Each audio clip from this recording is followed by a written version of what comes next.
The one at the boardwalk. That will have to wait till later, Mr. Peterson. Hello, everybody. Good evening. I'm going to call the regular meeting of the Nevada City Council to order. Today is Wednesday, October 4th, 2023, and it is 6:30 p.m. I'd like to ask my colleague, Councilmember Fleming, if he would mind reading the land Not at acknowledgement. all. I would Great. love to.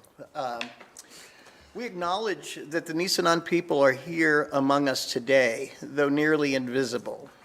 We understand that we are a Nisenan land that was never ceded, and the original tribal families have yet to recover from the near genocide of their people. As a resident or visitor in Nisenan land, we support the Nevada City Rancheria Nisenan tribes in efforts to stabilize their people as well as their campaign to restore federal recognition. Thank you, sir. Yep. And Councilmember Klein, will you please lead us in the Pledge of Allegiance? Absolutely.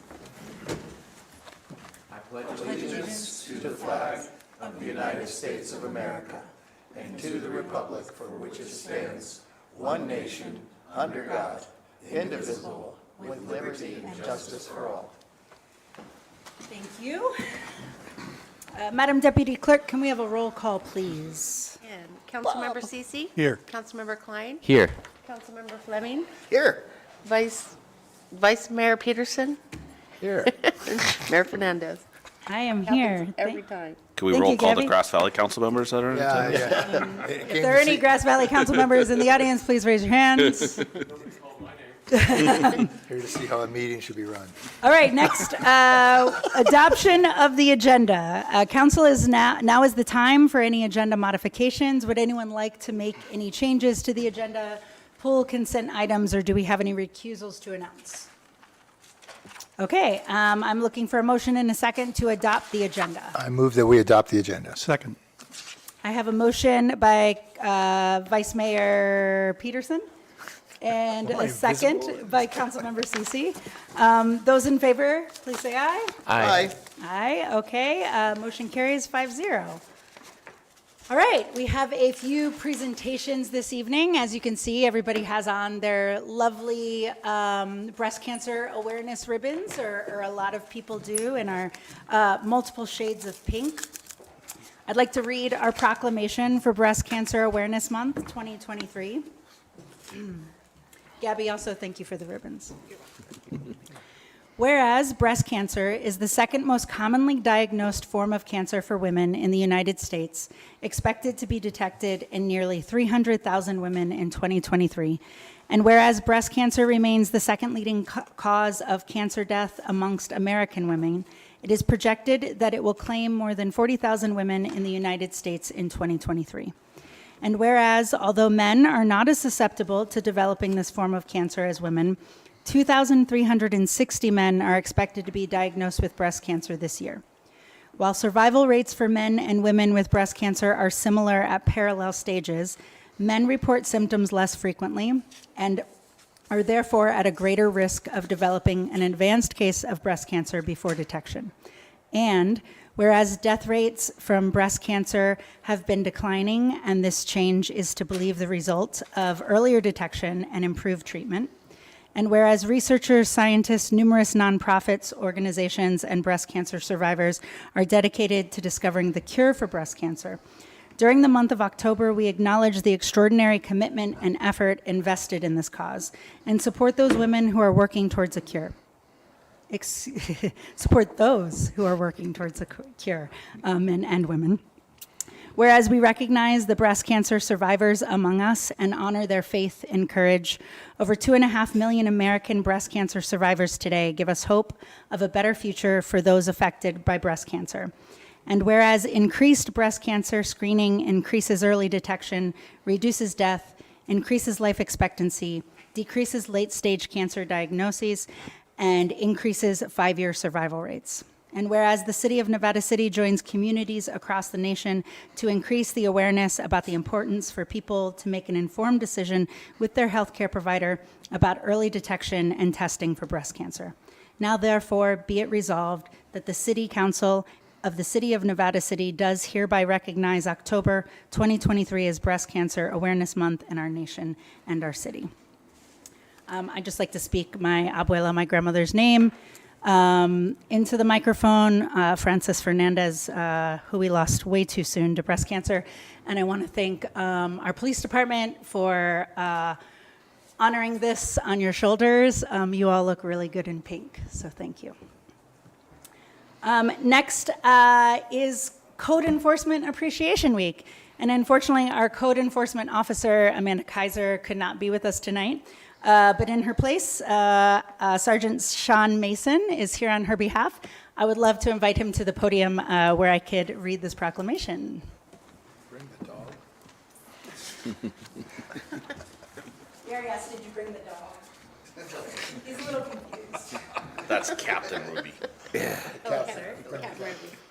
So it is Code Enforcement Appreciation Week, the week of October 8th through the 14th of 2023. Whereas code enforcement officers provide the safety, health, and welfare of those who live, work, play, and thrive in Nevada City through the enforcement of various building, zoning, housing, animal control, environmental, and health and safety codes and laws.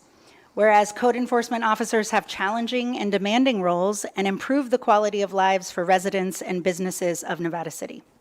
Whereas code enforcement officers are dedicated, highly qualified, and trained professionals who share the goals of preventing neighborhood deterioration, enhancing the community, and ensuring community safety. And whereas code enforcement officers often have a highly visible role in the community and regularly interact with the public.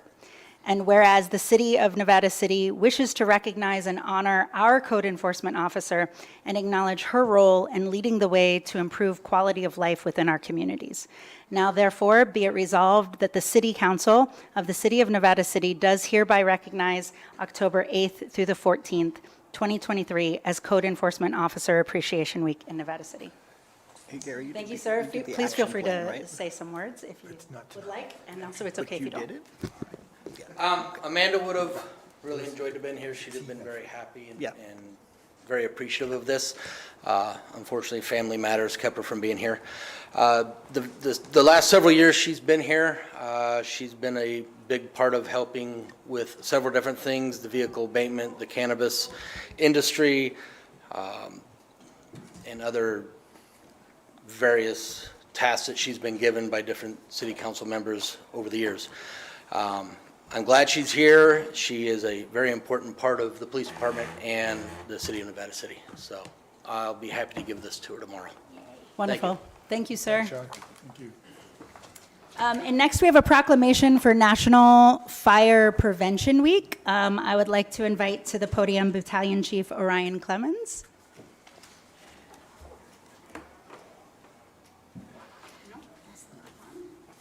Give him the planner one.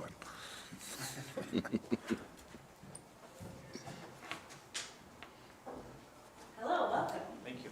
I'm going to read you some words. This is a proclamation for Fire Prevention Week, which is also the same week, October 8th through the 14th, 2023. Whereas the City of Nevada City is committed to ensuring the safety and security of all those living and visiting our community. And whereas fire is a serious public safety concern both locally and nationally, and homes are the locations where people are at greatest risk from fire. Whereas home fires kill more than 2,800 people in the United States in 2021, according to the National Fire Protection Association, also known as NFPA, and fire departments in the U.S. responded to 338,000 home fires. And whereas cooking is the leading cause of home fires in the United States, and fire departments responded to more than 166,400 annually between 2016 and 2020. And whereas 2 of every 5 home fires start in the kitchen, with 31% of these fires resulting from unattended cooking, and more than half of reported non-fatal home cooking fire injuries occurred when the victims tried to fight the fire themselves. And whereas children under 5 face a higher risk of non-fire burns associated with cooking than being burned in a cooking fire. So residents should turn pot handles towards the back of the stove, always keep a lid nearby when cooking, keep a 3-foot kid zone around the stove, oven, and other things that could get hot. watch what they heat, and set a timer to remind them that they are cooking. And whereas residents who have planned and practice a home fire escape plan are more prepared and will therefore be more likely to survive a fire, and working smoke alarms cut the risk of dying in reported home fires almost in half. Whereas Nevada City first responders are dedicated to reducing the occurrence of home fires and home fire injuries through prevention and protection education, residents are responsive to public education measures and are able to take personal steps to increase their safety from fire, especially in their homes. Now, therefore, be it resolved that the City Council of the City of Nevada City does hereby recognize October 8th through the 14th, 2023 as Fire Prevention Week in Nevada City. Thank you so much for your service and all you do to help keep us safe. Please feel free. Thank you for the support. Yeah. It's something that we try hard to do. It's not something that's well known that we do is the fire prevention and education part of our jobs, but Captain Oliver, who is our fire education coordinator, has been doing a tremendous job of getting out there more and more in both cities of Grass Valley and Nevada City to get out there and provide this education along with our partners of Nevada County Consolidated and our adjoining agencies in the county.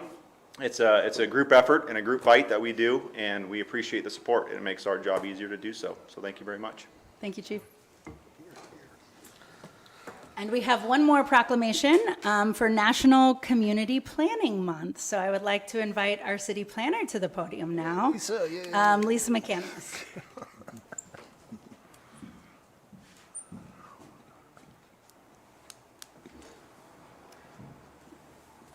Hello, welcome. This is a proclamation for National Community Planning Month, October 2023. Whereas change is constant and affects all cities, towns, suburbs, counties, boroughs, townships, rural areas, and other places. And whereas community planning and plans can help manage this change in a way that provides better choices for how people work and live. And whereas community planning provides an opportunity for all residents to be meaningfully involved in making choices that determine the future of their community. And whereas the full benefit of planning requires public officials and citizens who understand, support, and demand excellence in planning and plan implementation.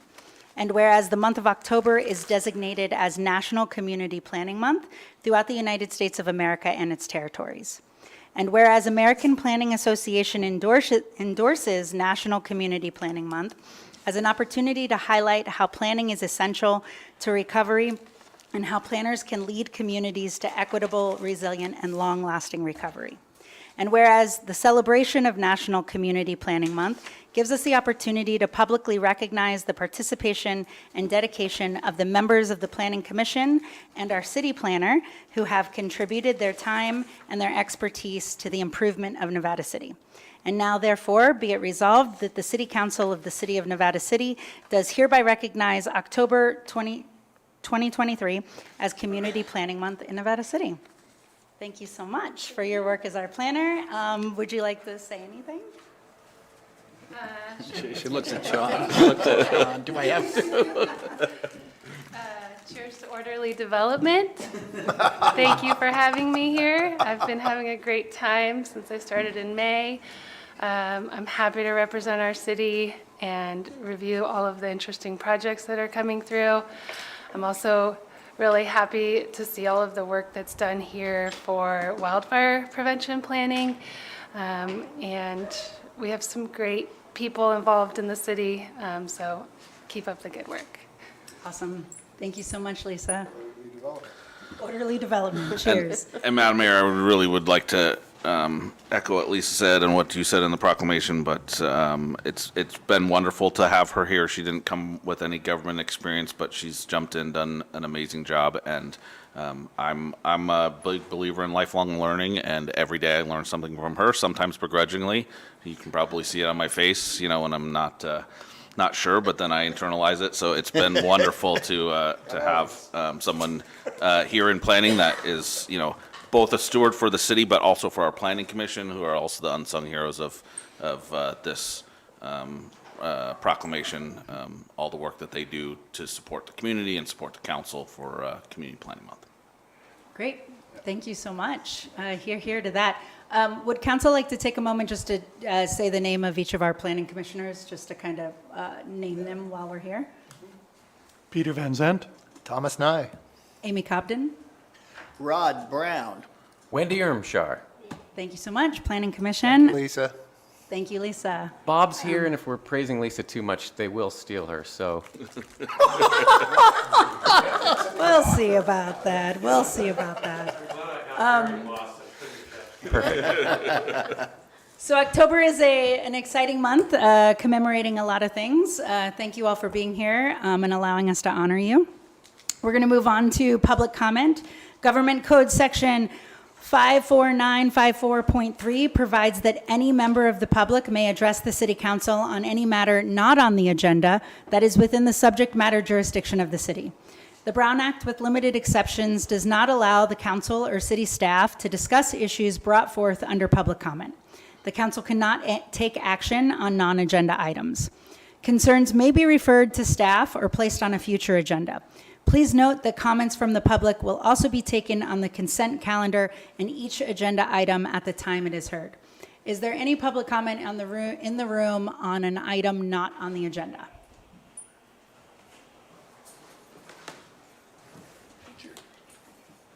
Hello, sir. Welcome. Well, thank you very much. Richard Thomas, 214 Gethsemane Street. My wife and I also own 425 Broad Street, where we operate a little business called Headquarters, where we provide space for venues of any sort. But enough of that. Two comments. One is I was perusing the agenda in the packet today. It seems to me, I don't know whether it's the county or whatever, but on the agenda there would be links, computer links to different documents that are in the packet, rather than scrolling through sometimes the very lengthy packet to find a specific document. So that would be one thing. If that would be possible to make that happen, that would be great. And there's also no numbers on the pages in the packet, so that makes it, it's not the most user-friendly document, although I did find what I was looking for. Thanks. Thank you for your feedback, Richard. Madam Mayor, if I may, just, I appreciate the feedback. I'll be talking about you here in the next agenda item, I think, Richard, but if you, online, if you click on the title of an item, it will take you right to those items instead of a hyperlink. If you just click on it, it'll take you right to it in the packet. Does it show as a hyperlink? No. You just hover over it and click it. So it doesn't show as a hyperlink? Correct, because it's not, it's staying in the same document. But we'll look at all of it. Thank you. It makes it harder. Is there any public comment online for items not on the agenda, Gabby? There is. Go ahead, caller.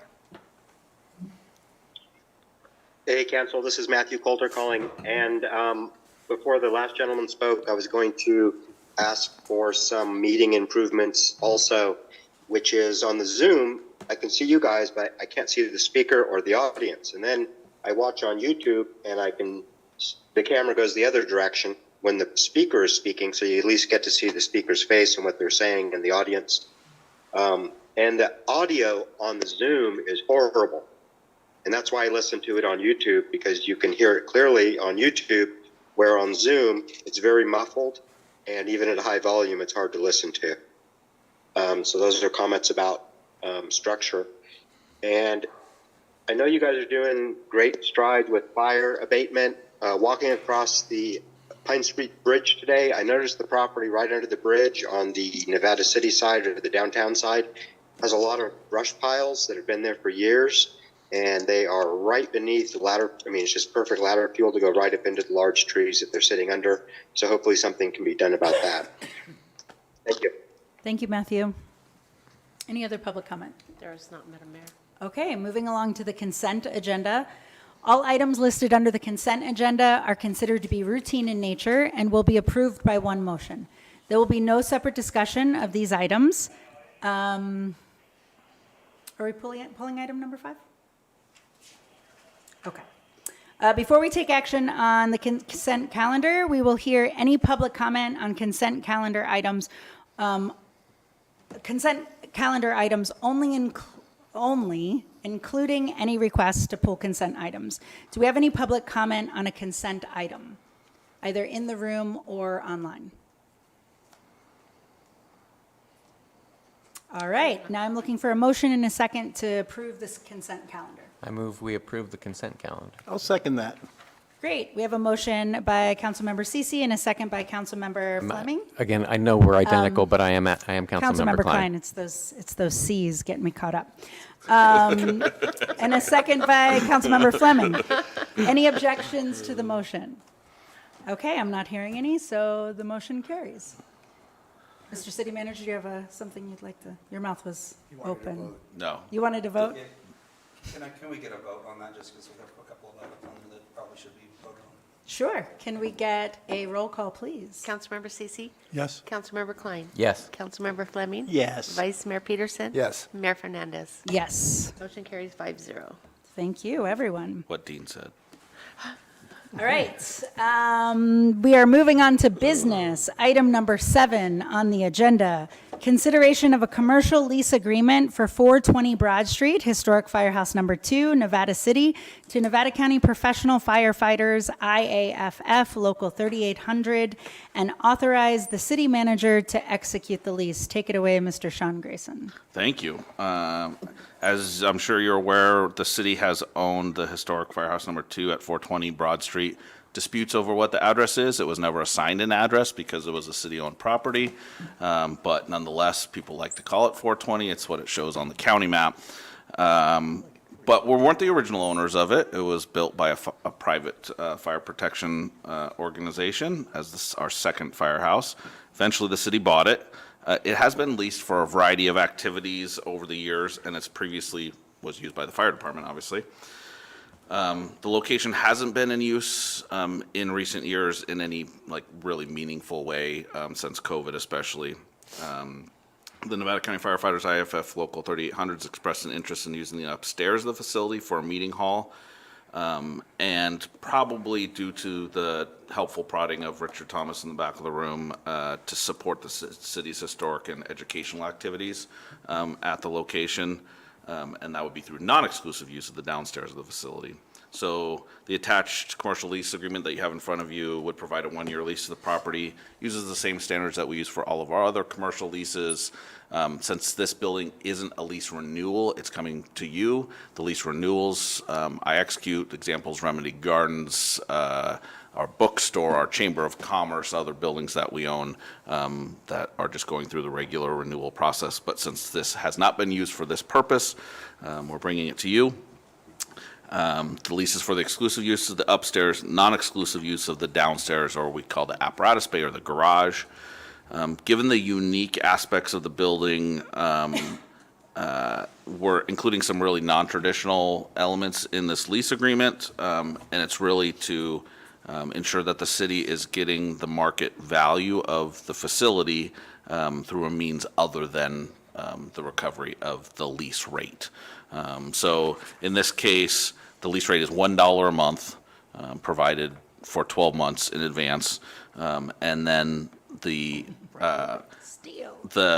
local will provide value to the building through in-kind actions that are equal to $12,000 in total over the course of the year, which is the market rate essentially of the upstairs of the building.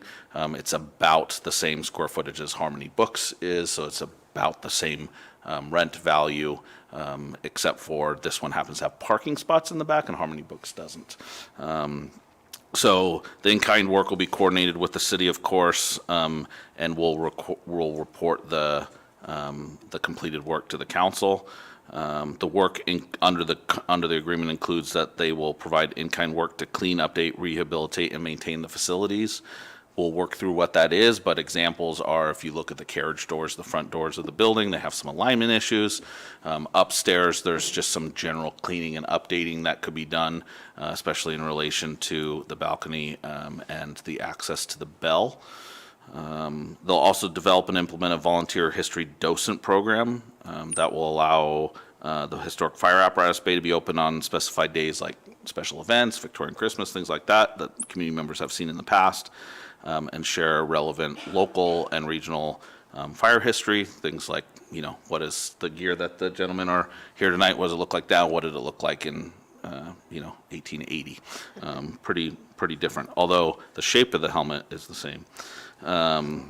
So this will also include creating and curating and maintaining displays of historical items there. The city owns a very large accumulation of fire-related historic items. Some of them are on permanent loan to the Historic Society and are at Firehouse Number 1 at the museum. Some of it is at Firehouse Number 5, the currently active fire station, because it was previously the volunteer fire station. And others of it are in a variety of places, and we'd love to have that out and visible for people to see. They also have the opportunity to submit a sign application for that building, just like anybody else, run through the Planning Commission, work with the Historic Society to make sure it's representative of the history of the facility, as previously referred to as Penn Engine Company, Pennsylvania Engine Company. And then they could also, if they wanted to, have their own sign that was appropriately aligned with that sign that represents their business interest as a union. And then we do anticipate a savings in our maintenance costs of the facility because we won't be changing the light bulbs and sweeping the floor and doing that kind of stuff, although that's pretty de minimis. The sweat equity is a great first step towards preparing the building for future work. We have a $50,000 CIP project that is currently unfunded in our CIP. That project essentially is bringing everything up to safety standards and minimal ADA compliance activities. Subsequent to that, we would anticipate going after a grant opportunity for probably right around a $300,000 grant that would allow elevator access to the second floor, which is required for ADA access to that building, and it would also rehab both the facade of the firehouse as well as the barn in the back of the building, which it looks like it's really old because it's really old, but it isn't an enclosed structure, but it's not an inhabited structure, so it won't take nearly as much work to improve that as the rest of the fire station. With that, Clayton Thomas is the president of the Nevada County Firefighters Association, and he was scheduled to be here tonight, but as you know, firefighters get called away for various things. Lucky to have the crew from Engine 5 here along with the battalion chief tonight, but there's also a chief from Nevada County Consolidated in the room, and Richard, if I misquoted, I'm sure he will call me out on it, but we would request that you approve the lease tonight, and certainly Clayton wishes to come back at another time later in the year and share what they're doing for the history docent program. And that is all I have on this item, Madam Mayor. Great, thank you so much, sir. I'm going to open this up to public comment. Anybody in the room like to comment on this item?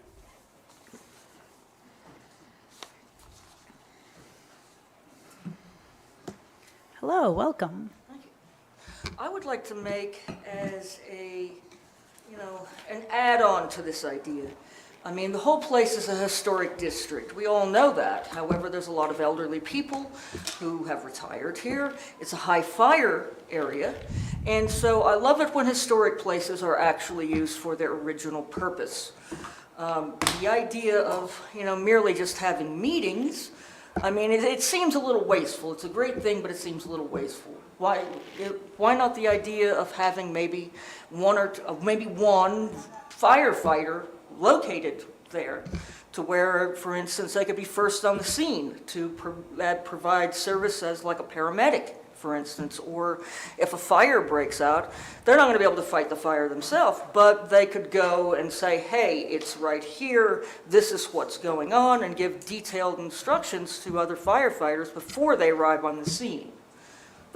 That's basically it. I think that, somebody who could, it takes a long time for paramedics to come, quite frankly, too long, and somebody who could get on like an electric bike to provide service right here, I think it would be helpful. So, thanks. Thank you, Andre.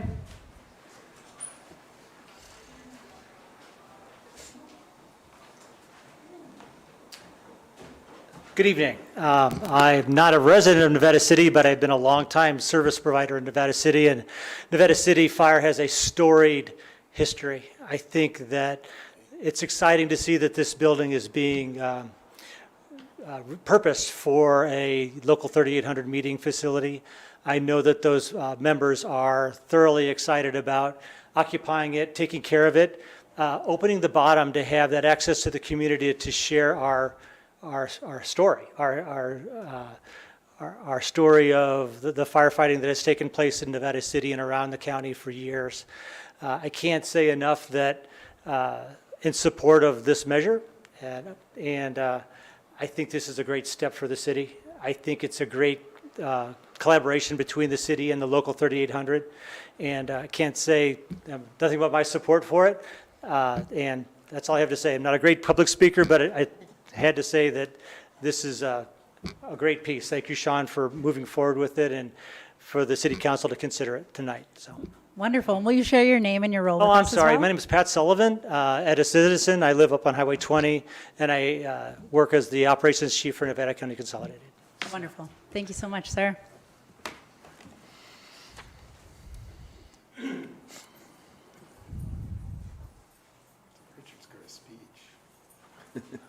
Richard Thomas again, and I still live at 214 Yosemite Street, and I still own the headquarters up on Broad. Did you check in about that between comments?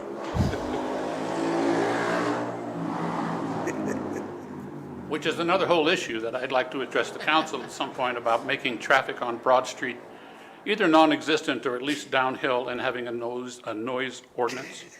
As I'm sitting on the front porch playing music with friends, it's really distracting, the noise. Or the idling trucks, and I know they have to operate those condensers and keep them cold. Maybe they could be electric, I don't know. Okay, so I did have a chance today. Fortunately, Miriam Morris posted on her Bottom Up Nevada City Facebook page, and if you're not following that, I recommend you do it. She brings people up to date and has some great opinions. So Bottom Up, and my wife said, do you know that it's on the agenda tonight? And of course, my calendar says it's next week, and although I did hear it. Okay, so a couple of comments. First of all, who would determine what a priority list of projects would be on the building? I think that's a real relevant question as we approach. And first of all, I totally support the union getting the lease on the building. Totally support that. But some questions in the contract.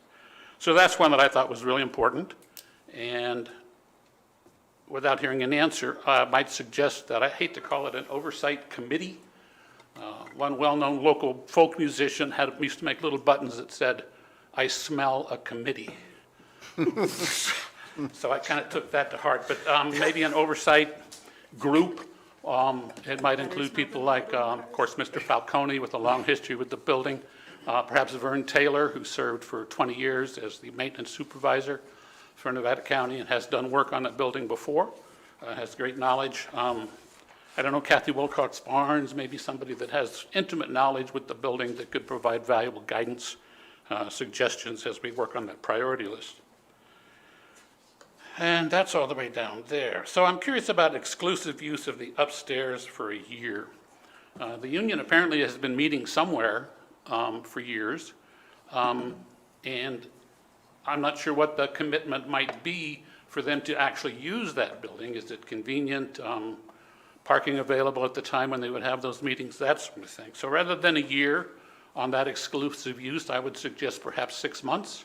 And at that time, it could be determined how much use it's actually getting from the union and possibly open that up to other groups that might have uses for it. So maybe 6 months rather than a year. Apparently, the leaseor cannot terminate the contract. Only the leasee. So the city can terminate the contract, but not the leaseor. So I would think there should be some provision for the leaseor to be able to terminate the contract if for some unforeseen reason they need to. It seems like a simple language change that could make that possible. Number 6, other tenants and comments. Okay, so Mr. Thomas, I just want to note that you're about 30 seconds over, if you don't mind just wrapping that up. maybe please. somebody would give me their time. I'm not sure. I have a number of other comments that I think are relevant. I could submit them. I don't know who the other tenants and occupants might be. It lists that the union would not interfere with their use. And if they have an exclusive use of the upstairs, I don't know who those other tenants might be. And then the $12,000 in kind, how are we going to determine that value? is that the average wage of a firefighter that's going to build toward that $12,000, there's no indication of how they might meet that $12,000 figure, that they're obligated to provide that much labor, that input. And number 7, the docent program, I don't see any details on that. Would the general public be available to act as docents included in that, or is it restricted to firefighters? I think that's an interesting question. And then the off-street parking is only during office hours? I mean, I think that's just a language problem with the parking in the back. They should have access to that parking, not just during office hours. I think that's just and then non-city utility billing, that was unclear to me. And number 10, who determines? I appreciate your patience, council.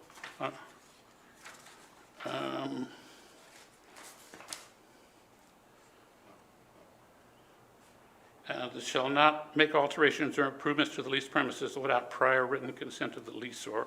And I guess that gets back to the priority list and who determines that priority list. And I'm sure the sign approval will have to go through the planning commission like everybody else's signs, although that's only indicated it goes to the planner. And right to change the place notice. I didn't get the place notice. That language seemed convoluted. And a waiver, number 19. This is my last one. Appreciate it, folks. 19. And I've got it. That was the waiver. Thank you, Richard. Any other public comment in the room before we bring it back to the table? And anybody on Zoom? We do. Go ahead, Matthew. Thank you, Matthew Coulter. Yeah, the firehouse issue is definitely something I follow because I was dismayed when the county started selling off the firehouses for very cheap, below market value, instead of using them for community assets for different neighborhoods. Those firehouses, the one on Alta Street, or actually it's on off of Alta and Ridge, that turned into basically a drug den with all kinds of problems. The other one there by Tractor Supply is a sperm center for dogs. The one down at Alta Sierra, unfortunately, we lost our Gold Country State bus stop when they sold the fire station, which the bus stop was in front of, so they didn't even bother to try to put in a Gold Country State stop there. They just removed it. And the one out by the fairgrounds, it's now, they were going to sell that, but after me haranguing them to use it for a homeless shelter, they're using it for kind of a clubhouse for search and rescue and such right next to the CHP. Point being that the Grass Valley old fire station right next to the brewery in Grass Valley, the city has basically given it to the brewery, which they put a large refrigeration unit inside, occupying the entire space. And I was hoping that would be a museum. Museums and public spaces, especially with our historic buildings, especially with the firehouses, definitely need to be maintained for public use and not be allowed for certain individuals at cut rate prices to take it and use it for mono purposes. It's great. Last time I saw the firehouse, your firehouse open, kids were doing something. I think it was Boy Scouts or Girl Scouts with the firemen. And it's always a very popular place for people to visit. So I hope it doesn't get hijacked is what I'm going to say about that. Thank you. Thank you, Matthew. We are going to bring the conversation back to the table and give folks an opportunity to speak on this item. Any thoughts, questions, comments, concerns? Anybody want to address the concerns of Mr. Thomas? Well, so first of all, yes, thank you. First of all, I completely support this as well. There's not a question about that. And I also appreciate the way the lease is structured in the sense that that it is in kind, because we do need, that building needs a lot of attention. But my question was along the oversight. I'm going to be very careful if I ever rent the headquarters to read my lease to make sure that it'll be buttoned down. I'm pretty sure of that. But in terms of this one, and this, is oversight. The two things. One, that we ensure that the terms are being met, because it's not the same as we normally ensure the terms are being met because we get a check every month. So is the contract being lived up to, as stated? It is pretty minimal, but I'm okay with that. But the other part of it too is that we ensure, whether it's the priority list or any significant physical changes, and I see that, it mentions that you can't do it without for prior approval. Thing with old buildings though is, you peel back a piece of the wall or you dig up a piece of the floor and you're suddenly way in. So I'm just really concerned about the oversight that takes place to ensure that the terms of the agreement are met and that the building is protected. So that's my deal. That's as close as I'm going to get, Richard, but that's where I am. Great. Sean, any thoughts or comments about the oversight or the priority list of projects? Yeah, like we do with essentially all of our facilities, our Public Works Superintendent, Shane Kinney, is responsible for all of those and responsible for that building. Currently, Brian McAllister, as our City Engineer, Public Works Director, responsible for any projects that might go on there. So the intent would be that we'll work with the local to, they'll say, hey, we want to do these couple of things. And hopefully they'll give us a big laundry list and we can talk about how those things could be executed, when they could be executed, what the restrictions or parameters might be, and they'd have to get the contract says me because I'm the one that signs the contract, my permission, but my permission will come if Shane and Brian sign off on it, and it's not going to be damaging to our interest, and it's not going to be, historically inaccurate. But we're not intending to do any kind of, structural work or anything like that in this regard. So, it's mostly maintenance, repair, upkeep, And there would be cleanup. some form of routine review to ensure that those hours are being met? Yeah, quarterly, as we defined in the staff report, and there's a variety of ways to measure it. It'll depend on what they do. So the easiest way to measure in kind for credit towards, say, the art docent program or routine, let's say they painted the building or something, you wouldn't say, oh, it's just the value of the paint. You can use the same kind of thing that the Firewise groups or the Fire Safe Council use for the volunteer hours, which are generally $25 to $35 per hour of work provided. So we can measure that in advance. They'd know exactly what that is, as opposed to, let's say, they completely remove the carriage doors on the front, replane them, reseal the glass, repaint them. That's more on a contractor level, and then we could say, what would our cost be to do it ourselves versus a contractor, and then give them one of those two values. Well, I do think it's a good deal, and I just want to make sure that everybody, gets what they need out of it. That's the main thing. Great. What else at the table? Anything else? Two questions. Will any changes to the exterior appearance of the building go through the Planning Commission? So there wouldn't be any changes to the exterior appearance in what they are doing. But generally speaking, anything that we're going to do in that $50,000 CIP project or any future, rehab, remodel, upgrade of the facility would go through the Planning Commission. Okay, thank you. And if other groups want to use the upstairs room, to use a biblical term, whom do they ask?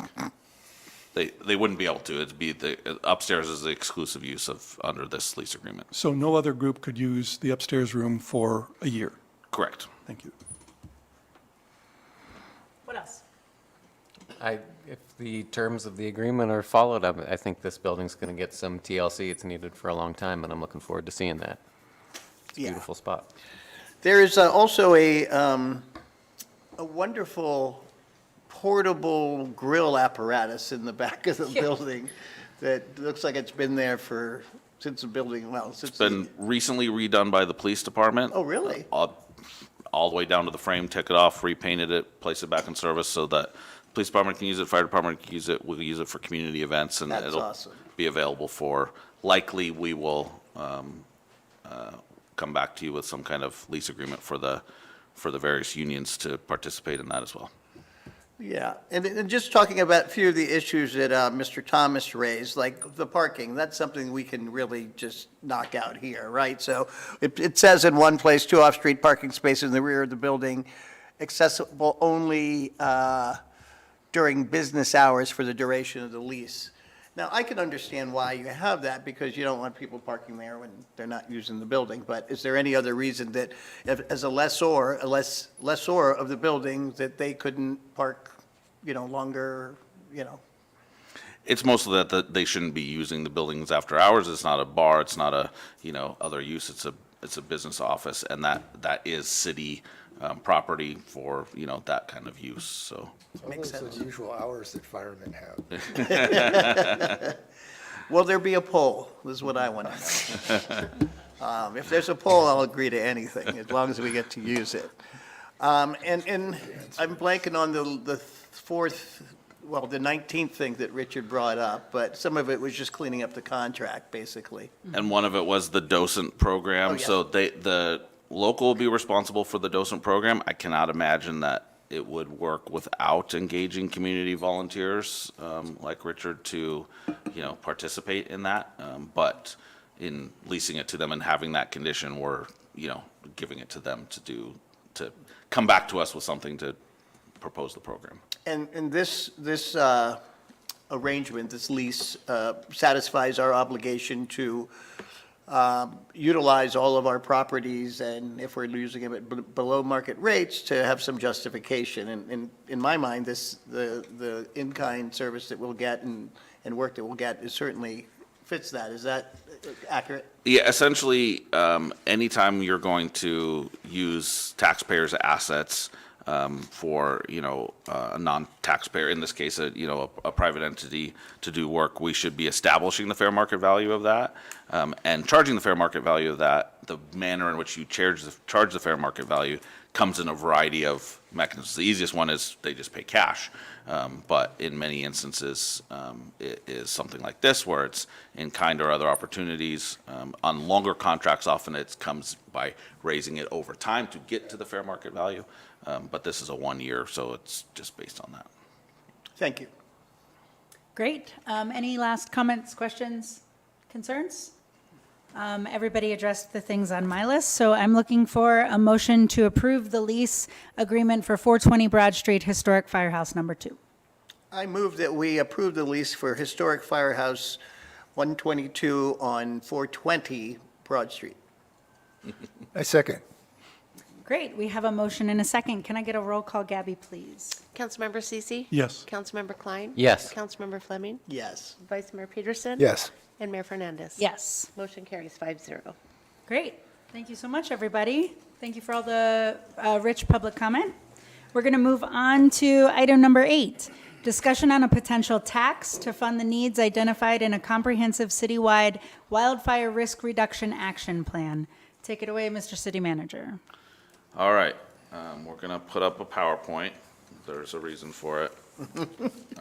Mostly it's so that you don't see the glare off my head, or Matthew doesn't see it on YouTube for the next 10 minutes or so while I'm talking. There's words on all the slides. You don't have to read them.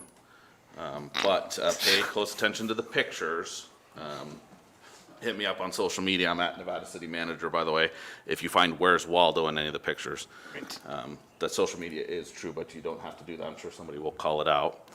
That's you, right? So we're going to talk a little bit about wildfire prevention and mitigation planning. So long before I started as the city manager, people wanted to meet with me because they knew I was coming in as a city manager and wanted to talk about this, what they refer to as existential threat or need. Were famous in the newspapers. These are just quotes: fearful of being the next paradise from San Francisco Chronicle, living under a time bomb from the Washington Post. They could be the next paradise, CBS News, KPX5. What the undercurrent is there that is usually not quoted is that people are concerned about fire. They're equally concerned about the cost of fire insurance because while the fire threat is real, they don't see it every year. They do see the increases in their fire insurance every year. So there is a corollary there, although it's very frequently not said. So we'll talk a little bit more about that. We do have a number of existing plans that call out this challenge our local hazard mitigation plan, which is currently being updated in partnership with the county. The Nevada City specific annex talks about that essentially all of our structures, all of our critical structures are at risk from wildfire. Our recently adopted climate adaptation and public safety element to our general plan has a big old long sentence, but basically follows that map that you see on the right-hand side there, that everything inside the city is red because everything inside the city is a very high fire hazard severity zone as established by CAL FIRE and adopted by this council in the previous mapping. The community has put a lot of input and there's a lot of history into this, but from our strategic plan, most commonly referred to weakness, fire prevention and safety, most commonly referred to threat, the one word fire. Obviously, our strategic initiative of fire, wildfire, and structural fire prevention, mitigation, and education is in our adopted 5-year strategic plan. It is not a prioritized list of 7 strategic initiatives, although fire is obviously the most commonly referred to. We have for over 3 years now had a fire safety advisory committee appointed by the council, including council members on it. We've had multiple recommendations for programs, policies, and practices from them. They'll be meeting on October 12th, next week, to discuss and hopefully recommend to the council the adoption of a draft wildfire prevention and mitigation plan. And that will be part of your consideration on October 18th, should you decide that this should move forward for consideration of a tax measure. Need for action, just generally speaking, you can chop these things up in any way. This is the immediate needs for action come into these kind of categories of public safety, fuels management, community engagement, and education. Public safety is about community safety and evacuation routes broadly. It's about responder safety. It includes the firefighters that, are in the room, whose lives we put at risk when, we have these fires and have not taken the actions to reduce the fuel load or harden our homes or harden our roadways. It's about prevention activities in general. And under fuels management, we're talking about not just vegetation, but homes. Homes are fuel also, and there's many things that you can do for very little money to harden your homes. Different than, did we lose our council member? Different than some communities, we're 2.19 square miles. You already have an adopted public safety tax. It's called Measure C. And we have 3 staffed fire stations in this community already. Ours that we pay for under a contract with Grass Valley, Fire Station 5 on Providence Mine Road. This fire engine is staffed every day. By the goodness of their heart, Grass Valley also staffs their battalion chief, their shift commander, out of our fire station, which is a great benefit. Nevada County Consolidated Fire Station 84 up on Coyote Street, the former 49er Fire District is staffed there every day, and their battalion chief is there as well. That's both in the city of Nevada City. And then Cal Fire Station 20, which has been here forever, has a year-round staffed fire engine. In the summertime, they have an additional engine, dozer, hand crew, some other resources. Those are less dedicated to this community. During the snowstorm, I'm pretty sure they were in Weimar and other places, but nonetheless, we have a fairly robust, I would say very robust, emergency response fire capacity for a city of 2.19 square miles. We are undergoing a number of current activities in support of not the end game, but the ongoing continuing process to reduce fire risk and make us safer from wildfire in Nevada City.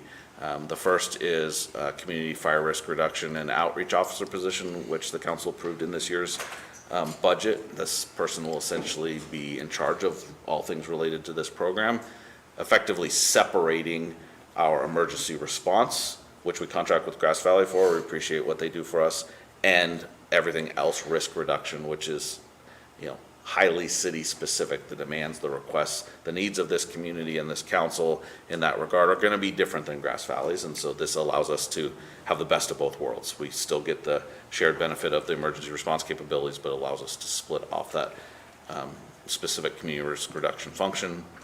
We have grant funding for a full-time equipment operator that will be focused on fire fuels mitigation. That includes everything from protecting or abating the 440 acres that the city owns or is responsible for, to road hardening, creation of defensible space, even sometimes moving snow out of the way so we can get the tree out of the way so that we can get to the house, as we saw this winter. We also have funding approval for several what we call slivers. For those in the audience or watching at home, slivers are those unparcelized pieces of land, the remnants of right-of-way roads or things that just weren't claimed by the time the city became a city in 1856. They became our property, but they don't have a parcel number with the assessor's office. We have a whole bunch of them. The council approved us to mitigate 3 of them as a proof of concept or pilots. We're working on that now. It'll be going back to the Fire Safety Advisory Committee to review that. As recently as yesterday, we're out in the field and evaluating the treatment for that. We have a little over $111,000 planning grant for the Deer Creek Hazardous Fuels project that will take us through what the treatment will be for that project and all of the CEQA, the environmental requirements, and make us eligible to apply for an implementation grant, a multi-million-dollar implementation grant to do that work. That is the product of a combination of folks from our Fire Safety Advisory Committee, all of them, but chiefly Nancy Weber, working with then Mayor Fleming to get that grant in. It's funded by the Sierra Nevada Conservancy. That's our first grant with them, and hopefully one of many, as they are the largest funder of these type of projects in the region. And then we anticipate funding a funding request coming to the council for community wildfire protection plan specific to Nevada City using ARPA funds. The county's CWPP is currently underway, and their consultant is doing a lot of work that impacts the entire county. Obviously, fire knows no boundaries, and so the things that impact the entire county encapsulates all of Nevada City. So we'll be able to leverage that work and be able to have our own CWPP, which is a step in the right direction towards creating programs, policies, and projects that are prioritized by the council for future action. So what else? What else do we need? Sounds like we're doing a lot. Well, we're doing not nearly as much as I believe the community wants us to do. We are doing more than many foothill communities are doing, but clearly not enough compared to our surveys and our strategic plan and our Fire Safety Advisory Committee and just about any Firewise group that you go to and talk to. So the other items that are on the list that are in the draft budget that we showed in the staff report include things like fuels removal mitigation to support defensible space on a citywide basis, roadside hardening, evacuation route planning, maintenance and signage, emergency notifications, enhancement and exercises. So no evacuation plan can be known to be effective unless you actually exercise it. In fact, I would guarantee that people won't do what you plan for them to do unless you do an exercise. And then you'll see where it can go wrong and how you can correct it. So there was a lot of talk after the fire in Hawaii. There was a lot of talk after the fire in Paradise. Just about every other fire you can think of about emergency notifications, reliance on internet-based things, even reliance on SMS that can fail when cell towers go down, and then the talk of sirens. I don't know if sirens are the right thing for the community, but they're certainly something that people are talking about and something that would speak to something to be evaluated under emergency notifications. Education, outreach, Firewise community support. We have a number of Firewise communities in Nevada City. We have more Firewise communities in Nevada County than any other county on the planet. Not all of them are, yes, not all of them, yeah, that's not hyperbole. Not all of them are as functional as the other ones. You could certainly look to do micro grants that establish Firewise communities, and then micro grants that take existing Firewise communities and give them seed money to do, the robust work that they already want to do. Really a force multiplier, because these are people that are already engaged in this space, are willing to volunteer their time to make meaningful change in their little neck of the woods, or our city as it were. support for home hardening, green waste programs. These are things that are already done in some other places. Nevada County Consolidated had a grant, not to reduce noise from a motorcycle, but to do rotating green waste bins throughout their fire jurisdiction. We would envision an opportunity for people in this community to do something similar and use our forces to, because here's the reality, if we put out green waste bins in communities, will all of the green waste go in the bin? No.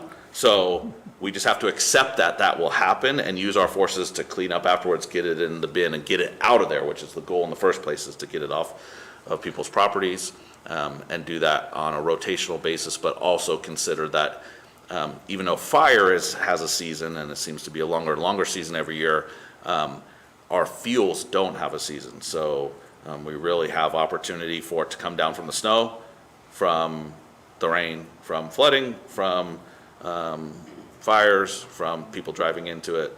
There's a variety of ways that we could get down vegetation, and then people just trying to follow the rules and remove hazardous vegetation from their property could be done anytime during the year as well. So that would be significant. We talked about community wildfire protection plan. There's a desire for an urban forestry plan in this community and in a city of trees that will help us balance the needs of hazardous tree removal and maintenance with protection of important species of trees and our overall landscape in the light of fire. Grant writing and grant matching. I can never say enough about the need to have funds for grant funding. If let's say we had $1 million project that needed to be done and the match was $100,000, if you don't have funding for the $100,000, you never get the $1 million. And so that is an important piece. Creation and maintenance of temporary refuge areas. Sometimes people refer to as safety zones, different term, but they mean the same. In colloquial terms, people are talking about the same thing. Functional evacuation exercise and support for private property defensible space correction. So this is a big, long list, right? And ultimately, the Fire Safety Advisory Committee will recommend an action plan. The council will adopt that action plan. Staff will create an implementation plan to work with the Fire Safety Advisory Committee on how we accomplish those things that the council has said that we will do. And we'll work with the committee to evaluate our progress to report back to the council. So it's not really a loop. It's kind of like a ping pong table, back and forth, back and forth, back and forth, as an accountability both for the community and the council and staff. So the need outweighs the resources, and what I mean by that is you see at the bottom of this total $1.15 million. If you back out what we already have put on the table, which includes about $250,000 in the fuels abatement operator and in the community risk reduction officer and some other grant funding measure C and general fund use that we have committed to this, it boils down to about $900,000 a year of need. And if this boiled down to $50,000 a year of need, then I'm guessing the council would tell me to take it, take a scalpel to our budget and find that $50,000.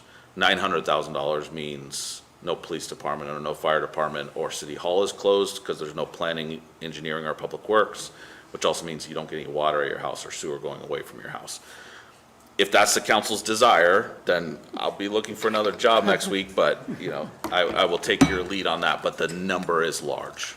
$900,000 in a $6 million city budget is large. So wrap all this up into where can you get the financial resources from? And so that's where the discussion has been leaning towards a tax. This may be the first time some people are hearing about this, but this has been a work in progress for a very long time. Measure V did not pass last year. The city was already working on defining this need. Our strategic plan defines this need. This year's budget defines this need. Our 5-year CIP defines this need in unfunded and unmet needs for the maintenance of those 440 acres of land that we're responsible for and a myriad of other things. So if the council believes that the best option for the community is to use a tax measure to fund these resources, there's some general caveats that go along with that. General tax or special tax. A general tax requires a 50% plus one vote to pass. A special tax requires a supermajority, 2/3 vote to pass. General tax can be used by this council or any council in the future on anything. It is a general tax, goes into the general fund, it's used for that. A special tax is used for special things as defined by the legislation that the voters pass to initiate that tax. They both have their pros and cons. The history of this city is our current taxes are special taxes. Measure C, Measure M are special taxes. Tax rate, $900,000 is almost exactly what we would get out of a 0.5% sales tax. Why do we know that? Because that is what Measure M is, a 0.5% sales tax. Special tax. Duration of the tax. The tax can be in perpetuity if the voters choose to. The council could also take it to them with a sunset. It's very common to have a 5-year sunset. The reason why that's valuable is because it allows the city to prove the value of that tax. And if the voters want to continue it, they can. Or they could say you didn't prove the value of it. So again, that would mean in 5 years and a week, I would be looking for a new job. And then oversight. Our current special taxes have oversight, oversight committees. And the oversight is not in the operational or technical aspects of it. It's in where is the money used, and is it used in a fashion that's consistent with the tax measure as adopted by the voters. The operational component, should we change next year to green waste 3 times a year instead of 4 times a year, is a combination of staff working with Fire Safety Advisory Committee to make recommendations to the council to adopt an annual action plan for the implementation of funds. So the specific uses that would go along with this tax, and nothing is being decided tonight. This is informational, looking for your feedback and the community's feedback. But if it were to go next on October 18th without any changes to the recommendations, these are the specific uses that would be in the ordinance that you would adopt that would become something that the voters would consider. Prevent wildfires. This is a pretty broad statement, but it's a bucket of places where you could use funds. Reduce flammable vegetation throughout the city. That's commonly used, the word flammable. It's not an accurate use of the term flammable, but it is commonly understood. Other people might say combustible. Designate, improve, and train on emergency evacuation routes. Improve education, outreach, and community training on wildfire prevention, building, and home hardening. Enhance community-oriented defensible space inspection practices. And establish and maintain emergency communications and early warning systems. So if passed by the voters, everything would have to be spent within the confines of that. Everything in the budget that I showed you is within that.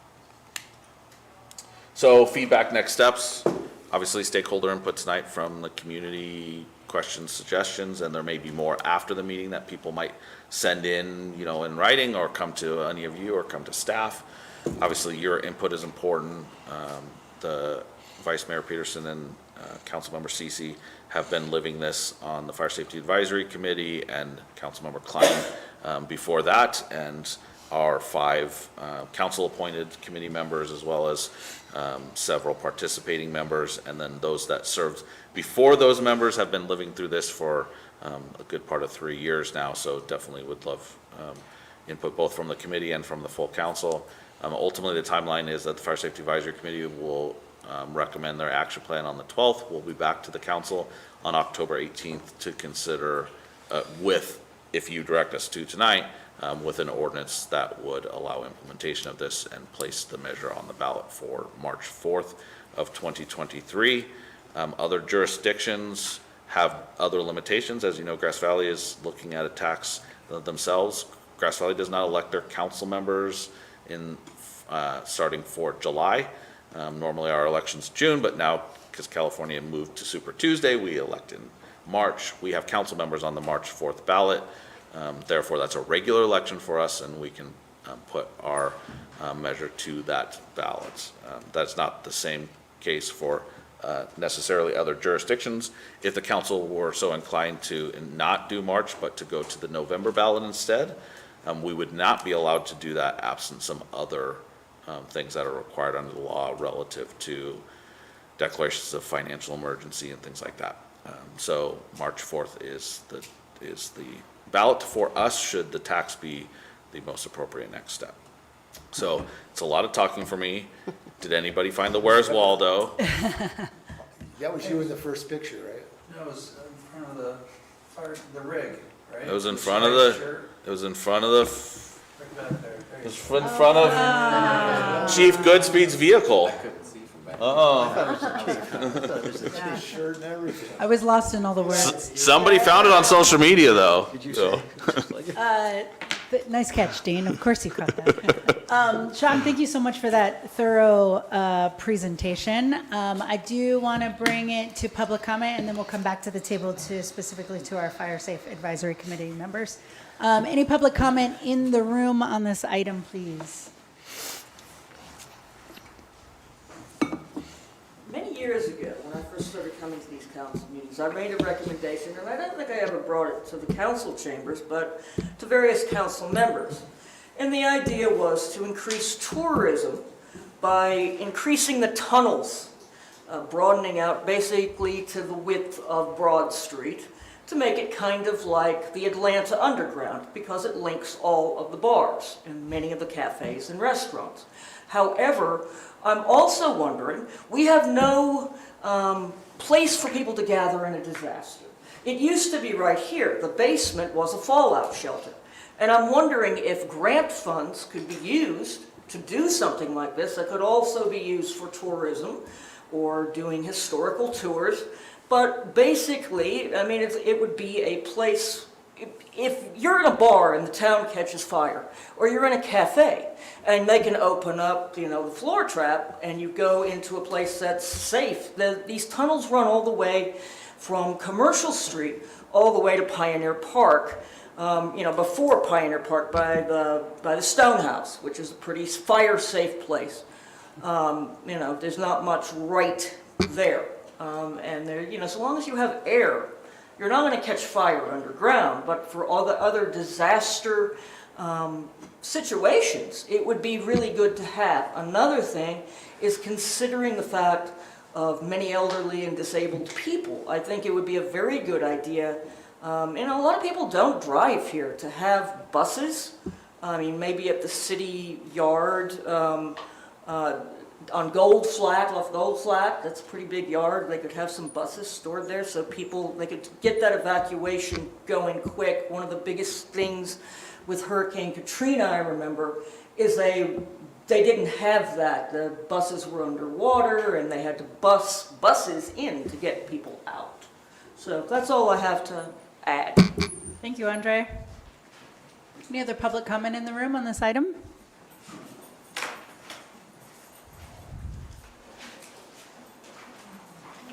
$425, no, that's Broad Street. 214, live at 214 Gethsemane. Several things. First of all, thank you, Sean, that was pretty amazing. I don't know how you can talk off the cuff like that for that length of time. It's impressive, and you focused, and you were going right down the road, so very good on that. Secondly, I know that Chief Goodspeed has done curbside inspections. I don't know if all or many of the houses, I got a notice. I wonder if in the news, I know the Deer Creek Southside and other Firewise communities, committees have trained inspectors. I'm not sure that's the right word, but they have individuals that have been trained to assess the status of properties. And I wonder if in the newsletter that that might reach more people to say that that is available. I know a number of people that got inspected from the street and everything looks good, but if you go in their backyards, there's piles of dry brush. We all know, well, most of us know that there's those embers that can fly up a mile by the main fire, land in that kind of brush, and all of a sudden there's even a bigger problem. So perhaps in the newsletter, it could be suggested that they reach out to their Firewise committee and ask for one of those property inspections. I could give you some names. I could encourage some people to do that I specifically know. My tip of the hat to Nancy and Doug for their work on the grant that the city is now administering in the planning stage. Kevin Whitlock is the forester that's working on that. He's hoping to be done, I think Sean probably knows, the end of the year, sometime December, January, at which time they'll go ahead and apply for the action grant, the actual getting something done on the grant. And I guess it's even possible that could come in next spring.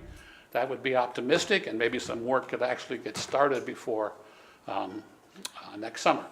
And then finally, I think it should be noted that the Nisinon folks on their property across the creek from the end of Providence Mine Road down at the creek, they've already begun doing their fire resilience work. If you go out Champion Mine or you go out Old Downeyville Highway, you'll see the work. Their property goes all the way up to those roads. And then finally, I wonder about the tax.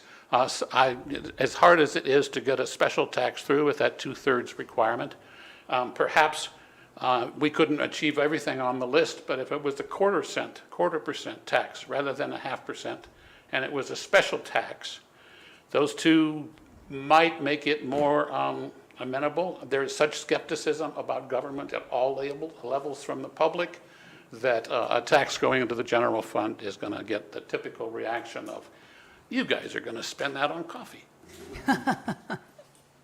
Thank you, Mr. Thomas. Any other public comment in the room?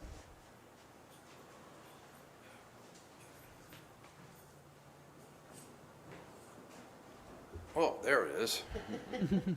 I'm Joe Glick. I live at 315 Monroe Street, and I've been through 3 fires in this county: the 49er fire, the Erickson fire, and the Tanner fire.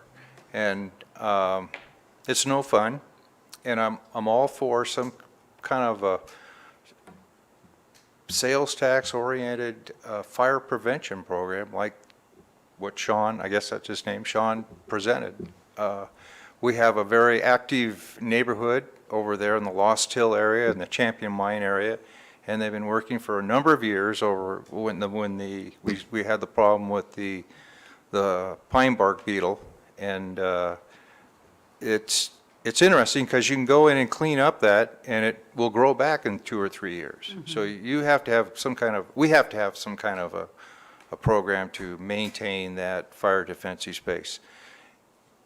My homeowner's insurance went up 30% this year, and I'm in town with an active fire department, and I'm triangulated between 3 fire hydrants. So that's what we're all up against. So, and I like to see the tourists pay for something else other than sitting around in cafes in the middle of the street. If they want to come back and enjoy it, we got to be here.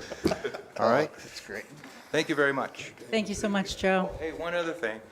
The sunset clause is excellent idea, because that's what we got roads and sidewalks through. And then we eventually made it permanent once everybody saw their road paved out in front of their house. So if we see it happen, we'll approve it again. Great. All right? Thank you, sir. Thank you. Thank you. Any other public comment in the room? Gabby, what about online? We do. Go ahead, Matthew. Thank you. Yeah, there was several fires today. There was a couple in Penn Valley. Don't know the cause yet, but we've had a lot of fires breaking out in the homeless camps. We had a lot of homeless starting fires, and I'm afraid with the dryness of this week, it'll just perpetuate until we do get that soaking rain that we need. I'm concerned about the will of our local government to actually enforce existing laws and to deal with this green waste that just piles upon piles. And I've mentioned before the amount of people that are throwing material off the back of their properties down into the Little Deer Creek drainage and the Deer Creek drainage. Also, there's a big dead pile that's been there, and I'm not talking like a month or a half a year or since the last storm. I'm talking several years. These piles are just waiting for somebody to walk by, and they're all in well-traveled homeless areas, and just light them up. And they're just going to take off and do other things. And the other one is there on the trail right under the freeway, right behind the National. There's a big pile, and it's been there for years. Also, I already mentioned the one at one side of the Pine Street Bridge. On the other side of the Pine Street Bridge, there seems to be a perpetual spot it gets dumped on, which is right there at the little corner by the trail, right, the edge of the bridge. There's not a simple place to park there to load that, so I guess that's why it just sits there year after year. So will is what I'm concerned with. When things are so obvious and so blatant, why somebody can't just take a pitchfork like Public Works or whoever and get that stuff out of there?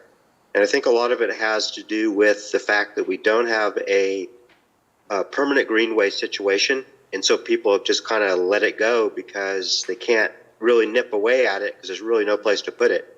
The CAN system through Waste Management is really difficult. I've been trying to get mine out for over a month. I've contacted them and they just aren't coming around picking it up. I don't know what's going on with that Waste Management and the green waste. But again, if things are so obvious and so blatant that when I'm walking in Pioneer Parks and a homeless guy is building a bonfire in one of the barbecue pits out of sticks on a windy day, you know, what point do we really take this seriously, that it is a threat to every single thing connected to our lives? When this place burns eventually, I know the majority of people will leave and go someplace else that's green and lush. But a number of us will stay. So I'm just concerned about what I'm seeing and the lack of action with some of these things. I think there's a lot of things that the council doesn't really have access to as far as information. There was a death in Pioneer Park last Matthew, night. I'm gonna, if you can please wrap it up, you're over time. Thank you. Okay, sorry about that. But again, I think there's just some things that you need to take into consideration that you haven't been, that hasn't been mentioned. Thank you. Thank you, Matthew. Anything else online, Gabby? That is all, Madam Mayor. All right, I'd love to come back to our Fire Safe Advisory Committee members. Councilmember CC, Vice Mayor Peterson. Well, the Fire Safety Advisory Committee is coming up with a proposed fire mitigation and prevention plan, and we will be discussing it at our next meeting. I know that Gary has been wordsmithing it with several members of the Fire Safety Advisory Committee, and it's looking good. It's precise, it's well delineated, and it's in clear language, and I look forward to presenting it to the council. Excellent, thank you. So a number of issues. First, Matthew's right in one sense, is that you know, some of us came on this council almost 4 years ago, and I don't think a lot of people understand how close we came to losing an entire city financially and legally and everything else, and how long it's taken to rebuild our administrative functions, to rebuild our police department, to rebuild our financial systems so that we now exist as a small but legitimate modern city in the foothills, and can now really start to take on these big issues. And we were not in a position before. I talked to the Fire Safe Committee, who many really committed members who have been at it for several years and are just absolutely frustrated because it couldn't move. It didn't move. And there's a lot of reasons for that, but I think part of it is the disconnectedness of all the pieces and parts. This is a system. And when I talk about it, I talk about needing both a bottom-up and top-down approach. And by bottom-up, I mean is that our fire-safe communities are the front line in our community. They're the people that understand their neighborhoods. These are the people that understand the evacuation routes. They understand a lot. And we've got some very, very skilled, very evolved committees, and we need to resource them. We need to resource them. We need to develop more communities. It needs to be a community-wide, system-wide community process of awareness and education about exactly where we sit in relation to wildfire, and then what we're going to do about it. And that falls into prevention, and I'm always going to come down on prevention. We hear a lot about, response, and response is important, but it begins with prevention. Everything begins with prevention, and we simply, the programs have not been in place. We are moving in that direction with the positions that we're hiring. We've started the inspections, a lot of work to be done there. A lot of work to be done. In fact, the list that Sean gave is pretty much the list that you're going to get from us, only ours is more clear, but. Detailed. But then we've been working on it a lot, so we're a lot ahead. And then the top down, because the county's doing this work, the feds are doing this work, the state's doing this work, and we need to be in alignment with they're doing, they've got far greater resources, but the resources are going to come from that direction. We need to generate our own, and I'll speak to that in a minute, but we need to be in alignment. The county's doing an enormous amount of work on developing a community-wide wildfire protection plan. In fact, I would encourage you to go look at Santa Barbara County's wildfire protection plan, and the relationship that the city of Santa Barbara has. Dudek Engineering is where you would find that, and how the county did a very robust community wildfire response plan, and then the city came in behind it, as Sean described, and because they took measured steps and tracked this bigger picture, when it was their turn, they sequenced right into it. We're able to leverage the resources and fit right into the piece of the entire system of which we're all a part and which we need to be a part of. So we need to establish our relation, continue to work with the county on this, but also with CAL FIRE, the feds, and our neighbors on all of this. So that's the bottom up and the top down piece. But really, when I think about funding, and I've been at this a while, some of you know this, I'm sorry I would be over-experienced for you, Adam, but I love it. I started Wildland Fire. My first 8 to 10 summers did 4 summers on a hotshot crew out of Southern California. I've seen a lot of fire, and it doesn't stop. But you can be prepared for it. You can be ready for it. And so far, what I saw, and our city voted to support the county's sales tax measure. We voted for it. We support it. Our community understands that.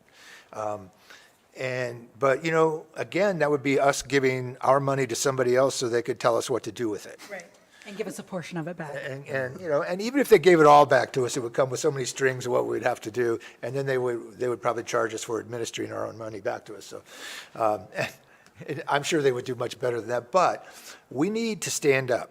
We need to be self-contained. We're a community here. We need to take care of our interests, and we haven't been doing that. We've been dependent upon other folks, and we need to be able to sit at the table as partners and peers, and we need money to do that.